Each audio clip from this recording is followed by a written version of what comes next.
Welcome back to the kickoff. Today we are talking Arsenal and some major news on their sporting director, Edu, who has shocked the club, according to Sky Sports News, in telling them that he is going to be leaving after a great job he's done in helping transform the club along with Mikel Arteta. We got Jacob, our Arsenal boy, on today. Jacob, first thing I want to ask you about, how surprised were you that I completely predicted the Arsenal result against Newcastle? I thought I'd got away with it. I thought I'd got away with talking to you about that fucking game. No, it was so funny because in the morning we're in the WhatsApp group and I'm telling you, this is the day your title reign is over. No, that's the funny thing. It wasn't a passing comment. It wasn't like I was like, you know what? I think I'm going to do you. It was every weekday of that week. Jacob was waking up to a text with just the countdown. Text, and then on the day it was today's the day, Jacob. Today's the day that we. I could tell I'd really unselled him. I thought, I wish I could have sent this to the actual Arsenal squad because I really believe this at this point. But like, it was one of those funny things where you know your own club so well and you're like, our season's almost fucking gone. We're going to turn up today, and they're looking a bit off right now. But well, I'll tell you what. Before we get into the Edu thing, just a quick one on the game. How were you feeling just right after that game? Because I felt like it's one thing to lose a game. It's another thing to lose a game where you're outfought in the way that you were against a club like Newcastle, who we hadn't won in 5 league games. Well, yeah. And I think the thing is, outfought is an interesting word because I think that's the thing that Newcastle know to do with Arsenal. Like St. James's Park, we've had some stinkers there. Obviously last season, the goal that shouldn't have stood for 15 different reasons. Arsenal fans will tell you. Listen, still want my centre back to be a bit bigger on that goal. 2 seasons before that, when we were chasing top 4, we turned up to St. James's Park late game and we got hammered. And I every time Eddie Howe, he does a similar thing. It's Joelinton goes to the wing. He plays 3 centre midfielders who like to move, who like to fight, who are up for it against Arsenal.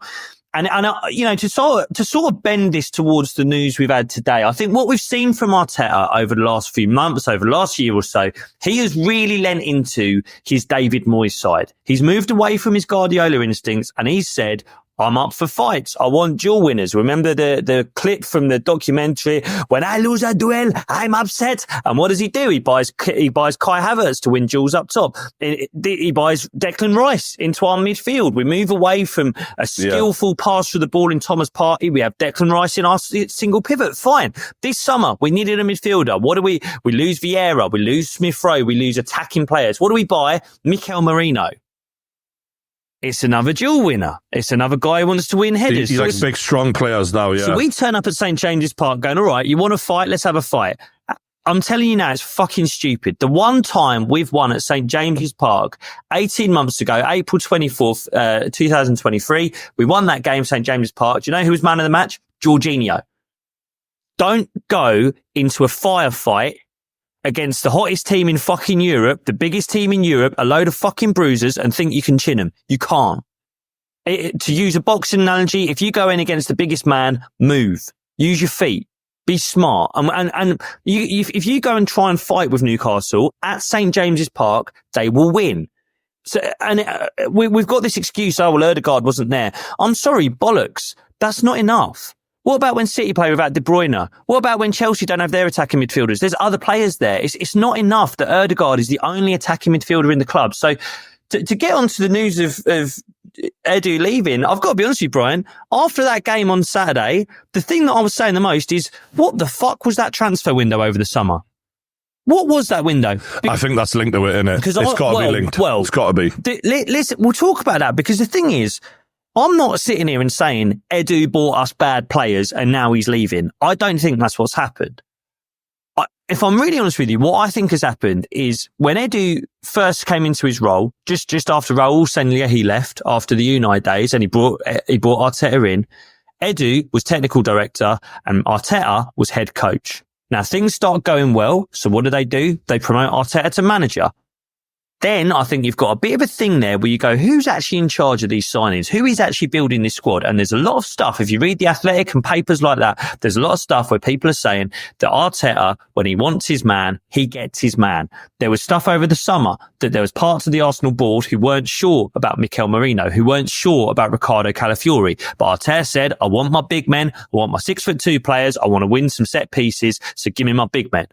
And I do just wonder if there was a little bit of a power struggle there. And now Edu went, all right, fair. If he wants to be the guy, if he wants to make the decisions, let him do it. But I've got to be honest with you. Arteta and Edu always spoke about a 5-step plan. We're in step 5 right now. And they looked at a Manchester City who this summer did not buy back up to Rodri, did not buy back up to Haaland. This year is your opportunity. And boys, I'm telling you now, someone will win the Premier League this season with less than 90 points. We got 89 last year. We don't even need to be better than last season. Just stay the same. And I think you win it. And what did we do? We lost attacking players. We lost playmakers. We lost academy kids who are doing fucking great things at Fulham, by the way. Brought in Mikel Merino. Do you know Raheem what I was Sterling. thinking now? You know when the Arsenal fans are talking about Odegaard, I'm thinking, I tell you what, Emil Smith Rowe's pretty creative. He could have maybe come in and made a little bit of his own while Odegaard's been out of the team. And as you say, like Calafiori, he's been all right. I'd say he will probably get better. He's had a few good showings, but he's had a few that I've watched that he hasn't looked anything too impressive. Sterling's been absolutely shit, hasn't he? Let's be honest. I thought he'd be somewhere near the team. We did warn you. I think You warned me. Yeah. No, we didn't know he'd be this bad. You should have warned Eddie. We didn't know he'd be this bad, surely. Because Sterling was okay last season, wasn't he? No. But like he was shit. No, he was shit. He was shit with good moments. Sorry, he was shit with some good moments. Do you know what I'm saying? Like, there was at least some value in paying us motherfucking wages. Arsenal, I don't know what on earth they have even brought him in for. And I can only, Marino, I think it might be a square peg in a round hole situation, right? I know you don't really rate him so far, Jacob, but the point is I don't think he's a bad footballer. I just don't know if he's what you need at this moment. And that may have been the straw that broke the camel's back for Edu, when, as you say, there's been a certain profile that he's been bringing in, which has gotten you to a certain point. Then there's been this maybe a power struggle where Arteta's trying to take you in the new David Moyes direction. And Edu's thought, well, if you're not going to fucking listen to us, I'm going to go to a club that will listen to us, because we're at the end of a cycle anyway. And if I'm not being listened to, this is fucking, what's the point of having a football director? Well, let me throw in an alternative, and this is my optimistic viewpoint. My optimistic viewpoint is that the owners at Arsenal have looked at this relationship between Arteta and Edu. And by the way, but like from all accounts, I'm speculating that there might have been a difference of opinion on some transfer targets. By all accounts, everything they've always said is that they get on incredibly well. I just wonder if they get on too well. And I wonder if the people at the top of Arsenal are looking at this relationship going, Edu should be your boss, right? Technical director should be above the manager, because if the manager's to leave, who replaces him? If we get a shit set of results, who do I want sacking Arteta? Edu. And I do just wonder, we are a young setup at Arsenal, Richard Garlick, Edu, Arteta, these are young. Like, we have to remind ourselves, Arteta's only been a football manager since 2019, right? His football managing career is as young as my daughter. So I do just wonder if the people at the top of Arsenal have gone, you know what? If Arteta is going to develop into a manager who can win Premier Leagues, who can win Champions Leagues, maybe he doesn't need a yes man next to him. Maybe he doesn't need someone next to him who goes, you want Mikel Merino? Have Mikel Merino. You want Calafiori? You can have Calafiori. And by the way, Joe, I think Calafiori is a really good player. I think Mikel Merino is a big stiff idiot, and it's fucking personal between me and him, to quote Tyson Fury. But the only thing I'll say, I just hope that what this might be is the people at the top of Arsenal might have gone, we need someone more experienced. Because Edu, before he was at Arsenal, he was at Brazil. He was looking after national teams. He was never someone who had scouts reporting to him, who was looking for players. That's never been his role. And I just wonder if they're going to bring someone in who's maybe 10 years longer in the game, who's a bit more experienced, who's won things elsewhere. And when Arteta says, we need to win more set pieces, they go, fine. But you also need to pass the fucking football in the middle of the pitch. You want to buy another goalkeeper 3 years in a row? No, you're not having one. You make do with the keeper you got, and you have to buy a forward because you've bought 3 in 5 years. I just want someone to challenge him. Well, yeah, and look, you've linked me an article this morning about is there an issue with Arteta not being challenged? But to the point you were making before, have Arsenal decided this? Arsenal, according to Sky Sports News, have been caught off guard and are surprised by this. That's their response to it. So I do not think for 1 second that Arsenal would leak that info and then be like, this was a plan all along. I feel like that this wasn't their decision. So, and again, he was an award-winning director of football. Why'd you get rid of an award winner who's transformed a club? To give you a little bit more, so we lost our CEO at the end of last summer, Vinay Venkatesham, and there was strong rumours in the club that Edu wanted that job. That job is much closer to what he wants to be doing. He wants to be further from the training ground, further from recruitment, and at a CEO level of club. And apparently Edu was really insulted that he was never even considered for that position. And we went and got Richard Garlick, who was previously at the FA. So I think it might have been that he wanted that promotion. And the job that he's being linked to, by the way, is with the owners of Nottingham Forest, who also own Olympiacos, as a CEO of both of those clubs.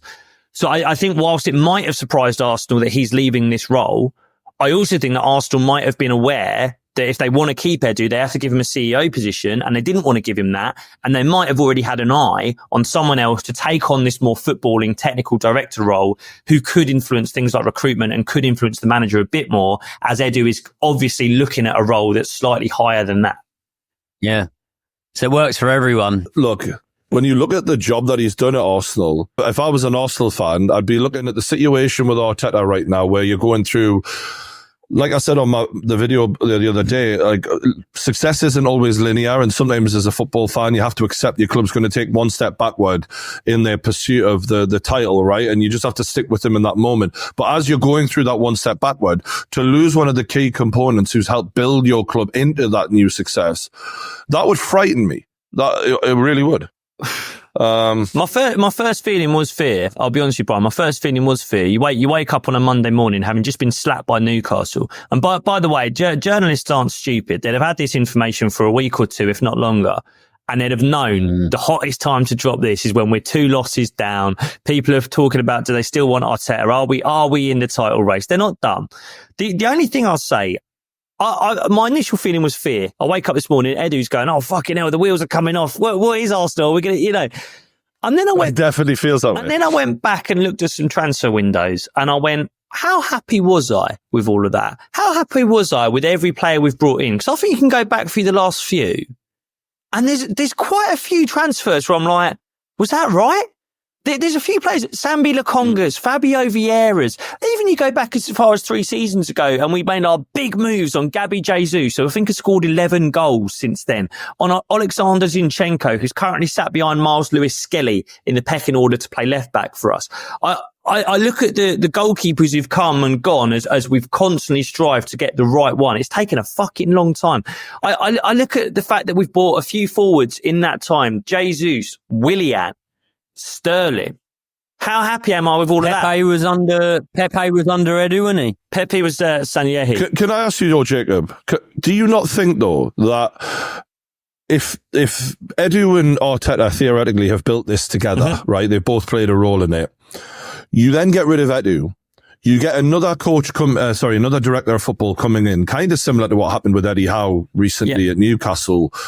I think it's harder to challenge the authority of a manager who's been building this club for years now and transformed them in a big way. So then you come in at the end when we're now right up there pushing Man City neck and neck, and you start telling Arteta, "No, mate, you're doing that wrong." He's going to look and go, "Who the fuck are you?" Like, well, it depends. It depends who the fuck it is. And now a word from our sponsors. Can you believe people used to use the same trimmer on their balls as their face and head? That would never happen these days. Not now that Manscaped's around. Introducing the Beard and Balls Bundle, featuring the Lawnmower 5.0 and the Beard Hedger. A trimmer for the moneymaker and another for the boys downstairs. Now, first up, I've got to shout out the Lawnmower 5.0. This thing gets your balls smoother than butter. Yeah? Spreadable. What does that even mean? I'm sorry. I get excited doing these. 2 interchangeable skin-safe blade heads, and you can choose between the precise trim or the smooth finish. And not to mention, it's waterproof, so you can do it in the shower. And I can't forget the Beard headshot. I mean, do you think this just happened by accident? Don't be stupid. That beard headshot can give you a neat and tidy stubble look, or you can go full true Geordie if you fancy it. It's got a titanium coated steel T-blade and 20 length options, so you can achieve any style you want with a twist of the zoom wheel. And both have up to 60 minutes of runtime with an LED charge indicator. You'll never be caught mid-trim with a dead battery. So get your beard and balls bundled today. Click the link in the description below, go to manscaped.com and use the code THEKICKOFF, all one word, all block capitals, for 20% off and free shipping. But for now, enjoy the video. It depends who the fuck it is. Well, yeah, it does. You're going to have to get a person who comes with a massive reputation in order to, because Arteta is not someone who comes across to me like he likes taking orders.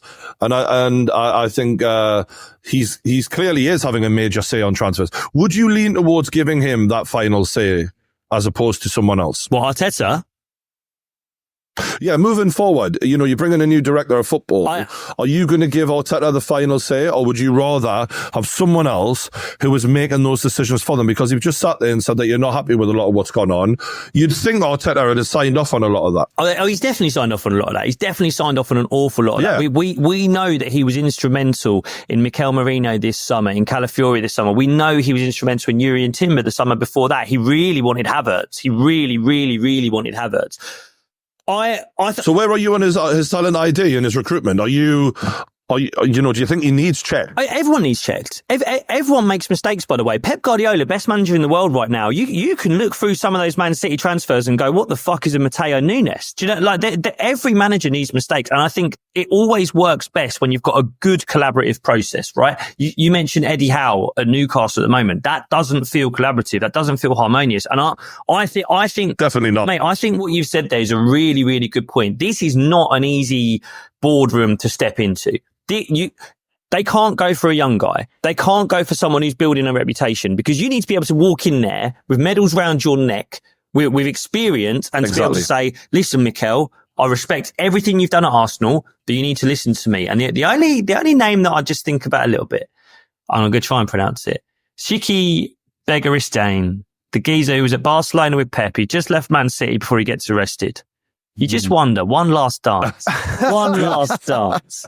Has he got any emails that he might have kept from his days at City that he wouldn't mind passing on to the police? One last dance. I love how you've gone from signing the papers ready to get him in prison, celebrating him. Go on then. And now you want to get the criminal in. Oh, go on then. Let's get the old gang back together.